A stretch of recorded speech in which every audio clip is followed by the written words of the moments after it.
most terrifying thing for artists. So anyways, I'm gonna draw 300 of them in a single day. What did he say? Yes, and I'm gonna need some help with this. We will assemble the Avengers of hand tutorials because I'll be relying heavily on these tips to guide me through this insane endeavor. I am sick of these crappy hands, okay? So actually, I'm pretty excited to see the improvements in the end. 彼はこれをすぐに後悔するだろう。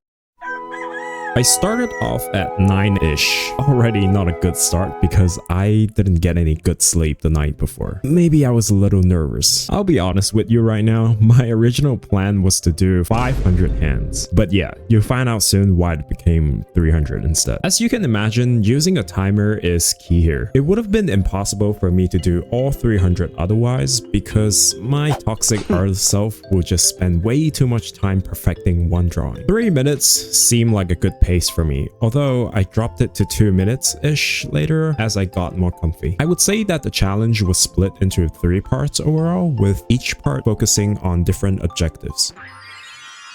For the first 50 hands or so, I focused more on recognizing the landmarks and the structure of the hand. It's been a while since I did any studies on hands, so it was more like a catch-up for me. For the first stage, the useful tutorials were this one from Bucci and this one from Proko. Literally god tier.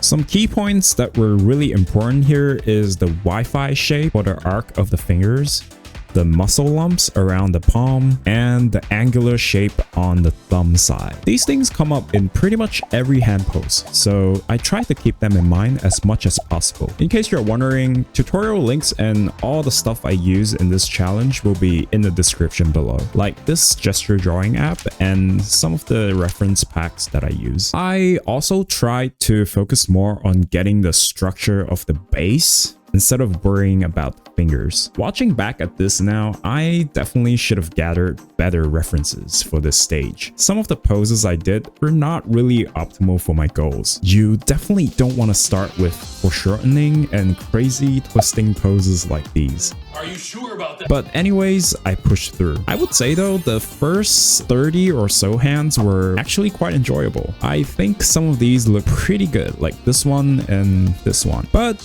my focus eventually faded after that, and all I could think about was lunch.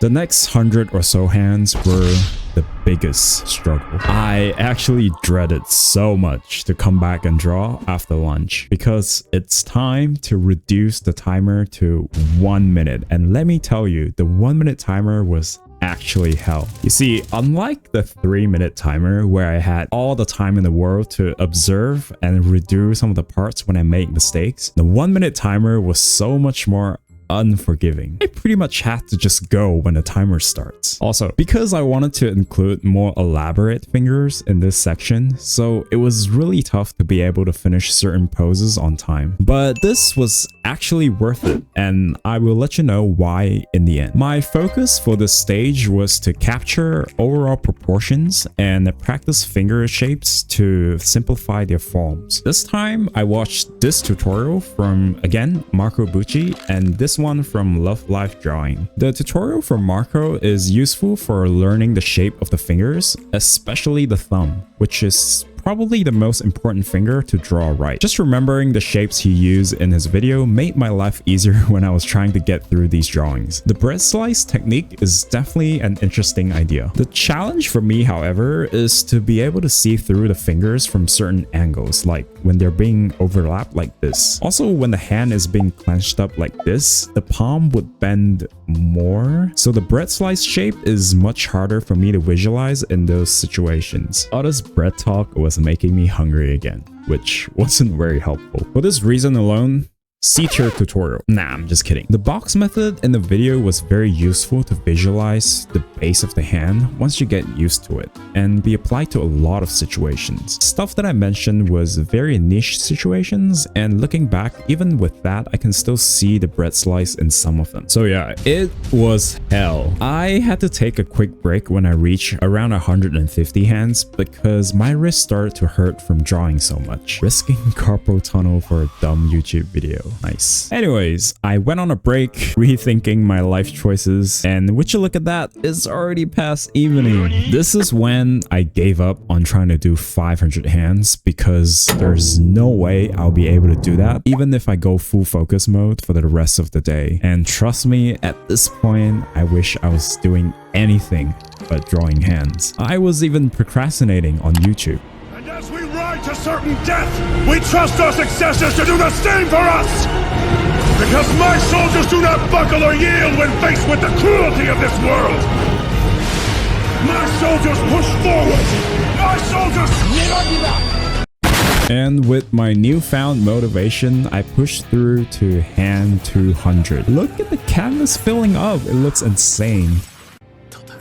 For this last stage, I call it the desperate to end this stupid challenge stage. I focus more on gestures and try to tackle more difficult poses. Why? I don't know why I'm doing this. But with peak exhaustion and my desire to finish this as soon as possible, I developed some pretty interesting strategies. The first thing I realized as I was drawing was how I can simplify the fingers and merge the shapes together in a lot of the poses. These are some examples on how I did that. They actually look cooler too. And because I was getting really used to placing down the landmarks, I had a much easier time keeping up with the timer now. This is why I said that using the 1 minute timer actually paid off tremendously. I wouldn't have tried merging shapes if I had the luxury of a longer timer. You can sort of tell that the later hands look more confident, or maybe I just didn't give a shit anymore. If you want to see the before and after, I did a quick test to see how much I improved after the challenge, so make sure to stick around till the end. Another extremely underrated thing I learned from this video of TB Choi is using negative shapes. This was very eye-opening for me because instead of drawing the fingers out one by one like this, I realized I could just draw the outline of the negative shapes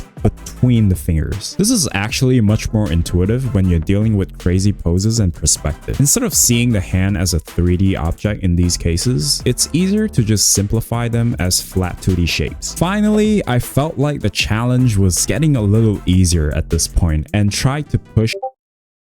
So yeah, my good friend Andaerz decided to join me in this last stretch here. And funnily enough, he did exactly 200 hands without me asking him to. We just stopped when I hit 300. So technically, I got 500 hands after all, even though it was a team effort. Hey, but what matters is the friends you made along the way, right? Right?